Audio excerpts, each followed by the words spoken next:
Welcome to the Block Party. My name is Seth Kushner, joined by Kobe. How you doing, man? I'm doing pretty good, buddy. How are you? I'm good. We had a little conversation this morning, and we talked about our guest who is sitting right here. You can clearly see Rudy. Welcome to the show, man. How you doing? Good, thank you. Rudy was like, "Listen, I listen to podcasts sometimes, and the volume's up and down and all that." So he was like very cognizant of where he was speaking on the mic. He cares about the audio quality of this podcast, which you have to appreciate. Yeah, so you're a big podcast fan. Have you come across the world famous Block Party yet, or is that?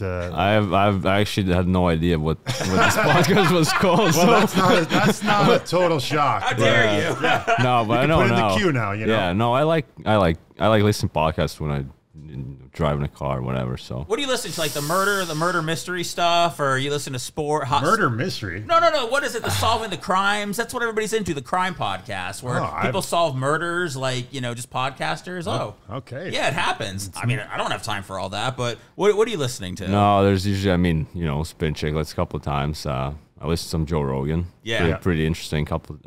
Who's that? Joe Rogan? Never heard of him. No. Yeah. I think we have more downloads. But then I listen there's like Norwegian podcasts, whatever. They talk hockey and stuff like that. It's just, Really? All right. Oh, good stuff. Yeah, well, if you want to learn about any of your teammates, just go download any of the block parties. We've had them all on there. So if you have an interest, just go ahead and take care of that. We go deep, too. We go deep dives into all the guys. We got 120 episodes, okay? We've interviewed Cooper. We've interviewed the GM. So, go ahead and check it out in your free time when you're working on those other ones.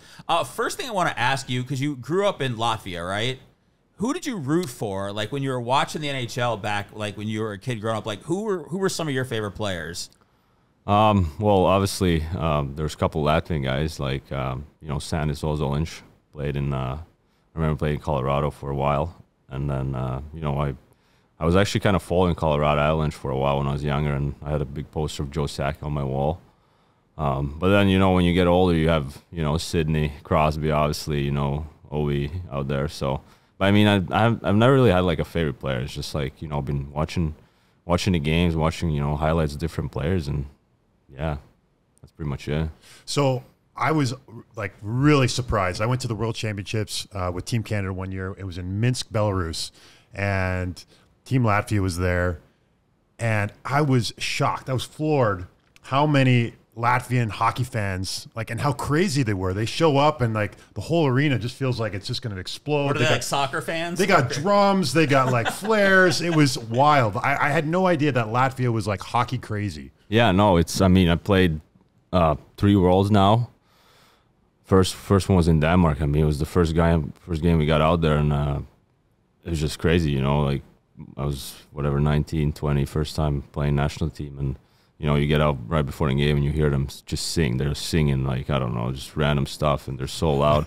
And there's Worlds actually in Riga, the COVID year, but there's no fans. So I mean, I didn't go obviously because I didn't have the contract, and the whole situation was different. So, but there's actually Worlds in Riga again this year, with I heard it's just an unbelievable. It's city. unbelievable. Like you wherever you go, they're always gonna come, and it's pretty much sold out with Latvian fans, Denmark, Czech, whatever, where the Worlds are. So, yeah, they're probably one of the better fans out there. Yeah, I was just it was one of those things where I was just I never really associated hockey and Latvia together, but it was huge. And then so how did you get your start in hockey? What was your beginning? Was your dad push you into it, or was it something you really wanted to do as a young kid? I mean, there's really not much story. I mean, I was around 4, I guess.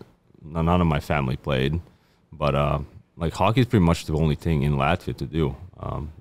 It's like you said, you didn't know a lot, but I mean, the people are passionate about it, and I mean, we have pretty decent basketball. We got a couple of NBA guys, but other than that, hockey's probably the go-to sport. And I mean, I just started playing and kind of fell in love with it, I guess. That's awesome. So Latvia, you played your your minor hockey in Latvia, and then you went to Norway. Is that right? Exactly. Yeah. There's, I mean, you can go in details and all this and that, but I mean, I think it was 13. And I had a friend, whatever, his dad worked in Norway, was a fisherman, whatever.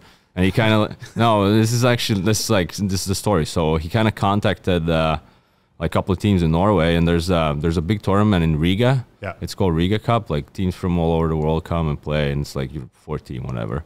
Like a showcase kind of thing, like Yeah, no, yeah, it's a good tournament for like kids, you know, like there's 30, 40 teams, whatever, and there's this Norwegian team, so he just told us like these guys want to see you guys play, like come play for them.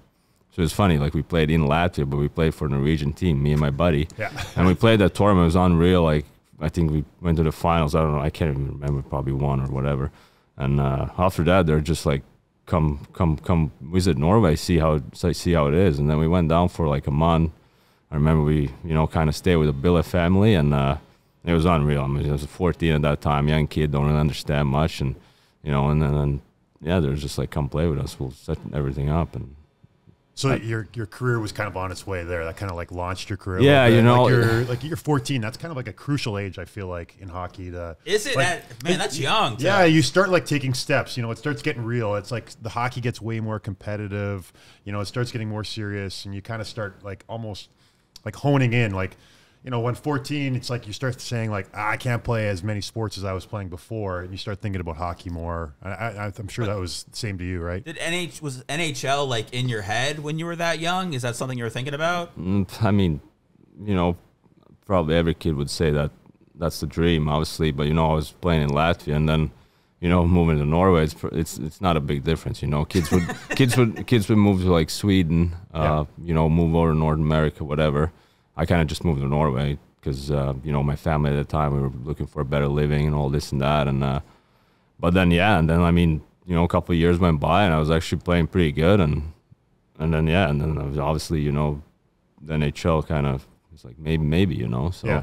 So you get to Norway and like, what's your first impressions? Because I had a friend that played in Norway during the lockout, and he's like, man, you just don't see the sun in the wintertime. Scott Hartnell. He played there. It was like couple... Oh yeah, in Oslo, Wallrang. Yeah. So he played he's like, you see the sun for like 2 or 3 hours a day, and then because you're so far north. Oh no, that sounds depressing. He said they did they had a lot of fun. He said the lifestyle was great. Did a lot of drinking, but that's a story for another day. But he said he loved it. It was great, but it was just the lifestyle. Just the winter was a little bit. It was hard. No, I mean Norway is like, I still live there. I go back there in summers. I don't even go to. I go to Latvia to say hi to my family because just like the style. The living the living is just so much better there. Like everything is just it's beautiful. It's kind of expensive, but I mean people that live there and work, it's they get paid pretty good too. So it's like, but it's just the life generally is so much better than. So when it came down and you're like you come over to North America and you're looking like a professional hockey player and you're playing the NHL, and was it ever tough? Like, did Norway ever come to you and was like, hey, we want you to represent our national team? Or are you like always set on like, I'm Latvian, I have to represent Latvia? Because there's a lot of guys, that are born in one country and then represent another one, and just different allegiances lie in different ways. But was that ever a pull for you? There was people contacting me and trying to maybe, switch the countries, but that was never really an option for me. I mean, I grew up, I'm a Latvian. Yeah. Even if I live in Norway, I'm still, that's my country. So the only national team I could play for is Latvia. Yeah. What do you think? Like, it's easy to trick people, like an American Canadian kind of thing. You think like Latvian, Norwegian, it can confuse people. So I had a friend that when the Olympics were going to China, he's Canadian, and one of the KHL teams, the Russian league teams in China, was like, hey, you come sign a contract for us. You play for like 4 years, and then we're going to give you Chinese citizenship, and you're going to play for our national team, and he's just kind of like, he thought about it because the money was great, and he was like kind of looking for an adventure, but in the end, he kind of passed on it. But, it's interesting how that happens. But Norway, Latvia's had some really good NHL hockey players. Norway's had a couple too. I know I played with a couple guys, Tollefsen and Thorensen, 2 guys, and like Tollefsen was like, this guy was on the ice. He was just fearless. He wasn't like the best player, but like from a straight body checking standpoint, this guy could like kill you. He could either kill you or he could kill himself. It was one of those things. And then Thorensen, man, this guy he was the same way. It was like just like a very rugged. They played really rugged style. And my best Thorensen story was we were playing the Washington Capitals in playoffs one year, and he goes out. He's killing a penalty. He slides in to block a shot. Mike Green takes a one-timer. You know, Mike Green, great player, great defenseman, and gets him right in the nuts. Like, Thorson is down, and, you know, he's on the ice, and it's not one of those, like, just, like, bounce up and down and shake it off. Like, he was in agony and you guys pain. wear cups or no? Absolutely. Okay. Absolutely. Okay, all right. And that was the thing. It's like, you know, guys wear cans, cups. Oh, the cans, sorry. The can, and, you know, it did. So, anyway, Jeez. He leaves the game, and we come back in the dressing room, and he's gone. He had to go to the hospital. It turns out he's got a ruptured nut, which I've never heard of anything happening. I haven't either. You don't hear that on the Joe Rogan podcast. Oh, by man. the way. So the best part is, you know, when game finishes up, we're having a post-game meal. We're at, like, Morton's. We have, like, a little private room. How could you eat after that? I mean, I'm sick. Right? All the whole team's sitting there. We're eating, and Patty comes in. He's kind of late to the party, and he shows up. And Patty was, I don't know if you know Patty at all. Do you know Thorson? I know him. His dad was actually my coach in Norway. Oh, right on. So he's a great guy. He's just like a fun-loving dude. And he comes in, and all the boys are like, how's it going? And he's like, take a look at this. And he pulls up this, like, bandage. He's got this, you know, his private's, like, wrapped up in this bandage, and the thing's like a grapefruit. Oh, you know, my it's just goodness. like it was unbelievable. But the dude was tough as nails. Like, a couple games later, he's back in there. I'm not well after that. Yeah. I don't know. How do we even get into that story? I think it's just a Thorson story. That's my Norwegian. That's how tough Norwegian hockey players are. All right, Rudy. I want to ask you something. Do you know that Kobe was your teammate for like a week in Ottawa? Did you know that? I do. I actually came by the other day, and yeah, Okay. I couldn't remember if we played together, but yeah, it was just a couple of weeks. Couple practices, couple inter squad. It was kind of you were. You know, you actually went back to San Jose, which had traded for, like, you were part of that huge Erik Karlsson trade when you were in San Jose, brought you to Ottawa, and then you went back to San Jose, which, you know, was just, I thought it was kind of cool. Like, when a team trades you, you leave, and then they want you back. You know, it was a big piece to bring Erik Karlsson there. I thought that was a big compliment to you that they really needed you back there. So, yeah, no, I mean, it was, you know, even when the trade happened a couple of years ago there, you know, I talked to Doug Wilson and the guys I was coming into camp. I had a good first year in A there, and I was looking to take a spot in the team, and, you know, all that stuff went down, and, you know, obviously it didn't work out in Ottawa that year, but yeah, I was really happy and excited to get back to San Jose because, you know, I knew guys, I knew all the equipment staff, I knew all the coaching staff, so it was good. That's cool. All right, so when you came over to the Lightning a little while ago, was there anybody on the team you're familiar with, anybody you played with, anybody you were friends with, or is this kind of guys that obviously you played against these guys, but anybody that you're kind of familiar with on the team? Yeah, I knew Paulie. You know, he was in Ottawa with me. We kind of played together in A and NHL, obviously. And Are you surprised at how well he did when he came over here? No, not really. I mean, I thought he was an unreal player. He just didn't really get the... You know, it didn't click for him in Ottawa. I guess he didn't get the real opportunity or whatever. And, you know, I'm not really surprised that he's doing good. He's unbelievable. You know, he's got the size, he's got the strength, he's got the shot is unbelievable. And he just tries ridiculous stuff out there. He would try one-handed deeks between legs and stuff like that. So, yeah, he's unreal. All right. That's kind of what I thought when I was there. I think we've talked about this before, but I remember watching him in practice, and I was like, you know, I felt the same way Rudy did. Like, he's just for whatever reason in Ottawa, it wasn't clicking. He wasn't getting his opportunity. He was just kind of stuck. Yeah, like he was stuck. Yeah, sometimes guys need to change the scenery, and he was one of those guys. And I remember thinking, like, who's ever going to get Paulie, they're going to, like, all of a sudden to be like, wow, like, what do we got here? When you're watching the playoffs, you just go, how did every single GM not call Ottawa to try to get Nick Paul? You know? Yeah.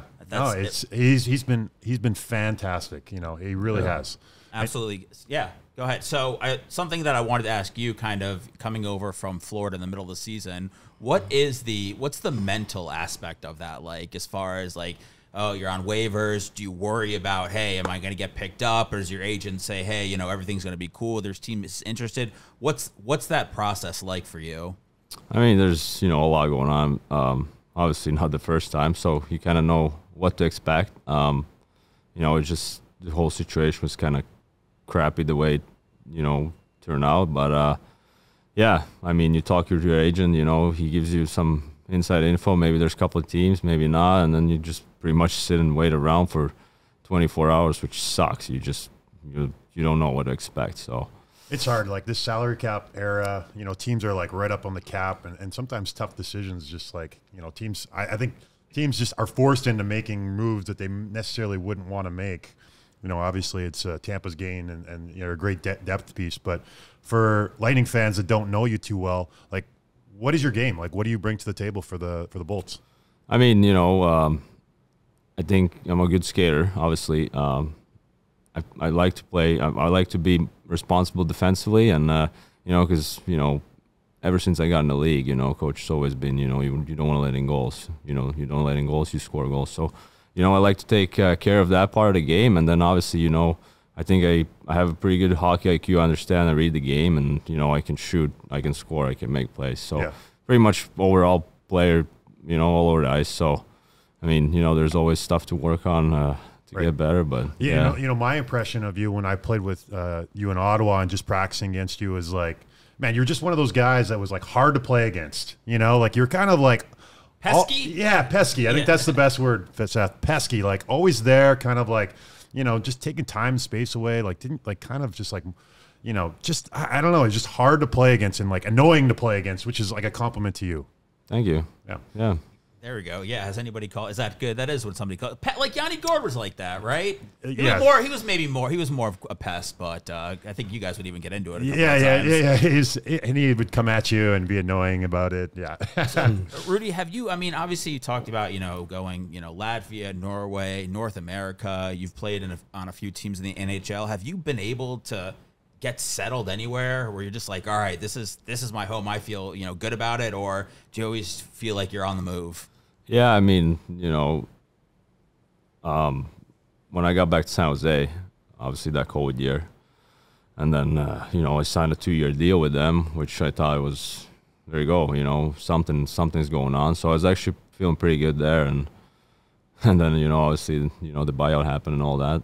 So yeah, I mean, you can't really say that I really settled in anywhere, and it kind of sucks, you know, that aspect of the lifestyle. You know, you kind of never know what's gonna happen, and but yeah, I mean, you know, I'm just trying to do my best and find a spot where, you know, you can hang out for a while, because obviously, you know, that gives you some security in your life, and you know, you feel better, you play better, and all that. So yeah, that's awesome. Well, like, hockey's a great game, and you know, it can be fun and a grind at the same time, but like, what do you do in your off season? What's your other interests outside of hockey?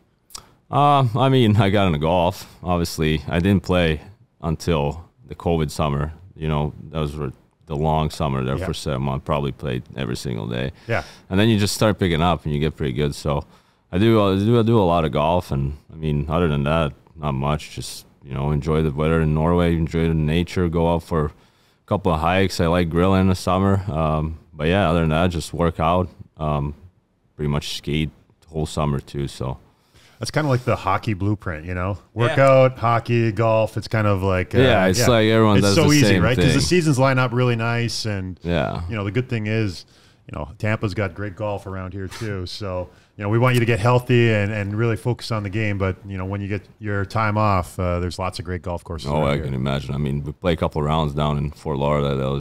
There's a couple of good courses. I mean, the weather's always there too. So, but yeah, when the season comes around, you don't really, you know, you get a day off. You just kind of want to lay low and relax. Yeah. Seth, are you a golfer? I don't know. Not at all. I don't like it. I don't. Are you a mini golfer then, or what? No. I found golf is for people that like to either drink or get away from their families for long amounts of time. And so that's like, I haven't tried to like escape my family, and I don't really ever get too drunk. I'm offended because I love golf. Right, but it's one of the reasons, Kobe. Okay, you're going out there, you're having a couple, but no, I don't like. There's no nature aspect of it. I don't like any of it. You know, I don't even consider it a real sport. What do they say about golf? They say like it's a good walk ruined, you know.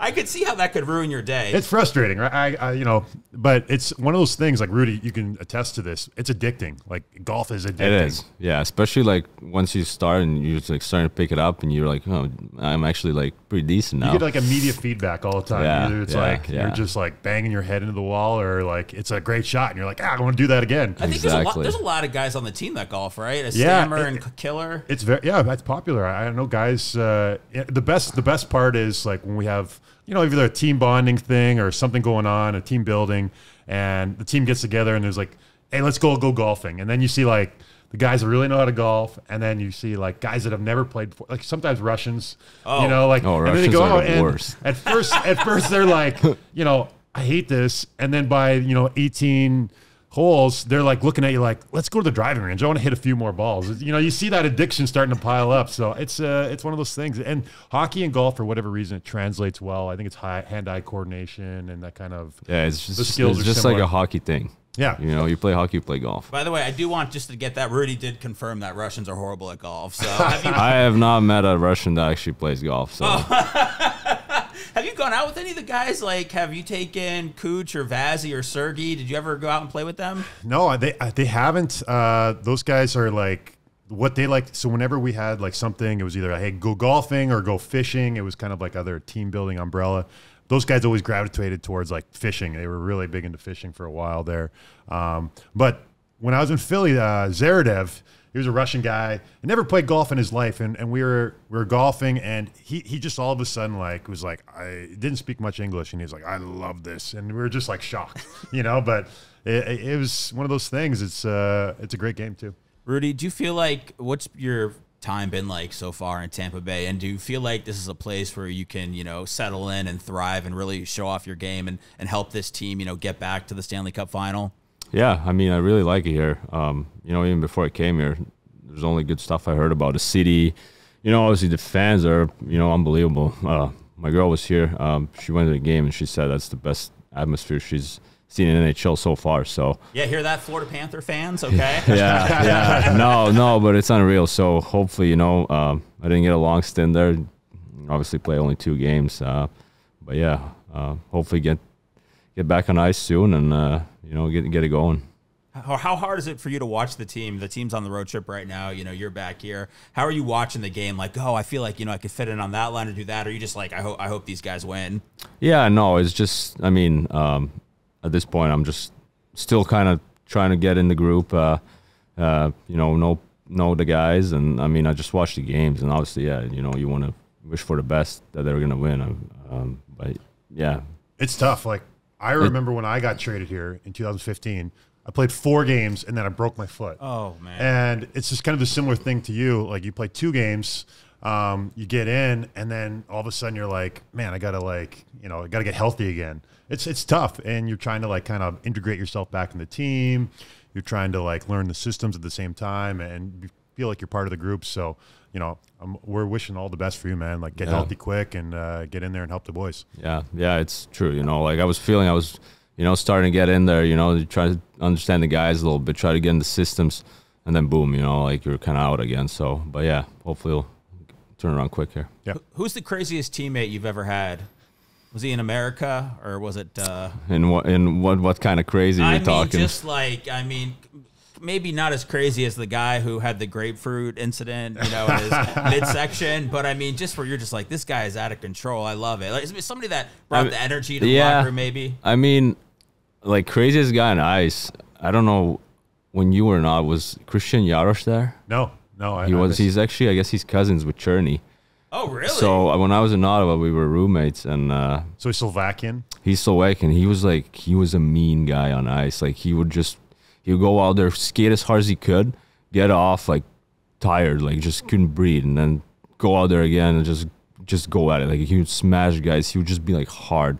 So I actually found him kind of I don't know, intriguing, crazy on ice.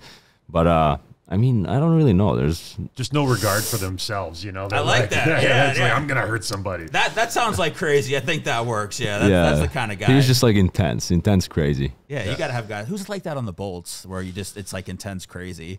Maybe not so much on the ice, but maybe his cousin, Cherney's he's got that little bit of they're really similar. I've been talking to Cherney a little bit. They talk the same way. Jarosz was kind of big. Cherney's a little bigger than him, but they play the same game. They're just hard, Cherney, Ivan Drago, like that's him, Oh, like he's got that, like maybe, if something snapped inside, he might like kill you, like he's just got that. Like it looks like sometimes he's the nicest guy. He's a great player, but he's got that in him a little bit. You see it, which is awesome. Yeah. Well, listen, man, we appreciate you stopping by. Are you watching the World Cup at all, by the way? Or? I did, yeah. We just watched in the room there. You're into it? Okay, all right. You into it, Kobe? Yeah, a little bit. Okay. Like Canada was in there for a little while, and we went and watched. We went to McDitton's the other day and watched the U.S. take on Iran or Iran. Was it Iran? Iran. Okay. Yes. Make sure we get it. There we go. But it was awesome. The atmosphere was great. People are really into it, so it's cool to see. Okay, I'm not into it. That's why I just wanted to see if you guys were. So, listen, Rudy, we're rooting for you, man. Thanks for stopping by, and hopefully you at least listen to this podcast and maybe one other one to check out one of your new teammates. Thanks a lot, dude. Yeah, thank you. Thanks, Rudy. Thanks.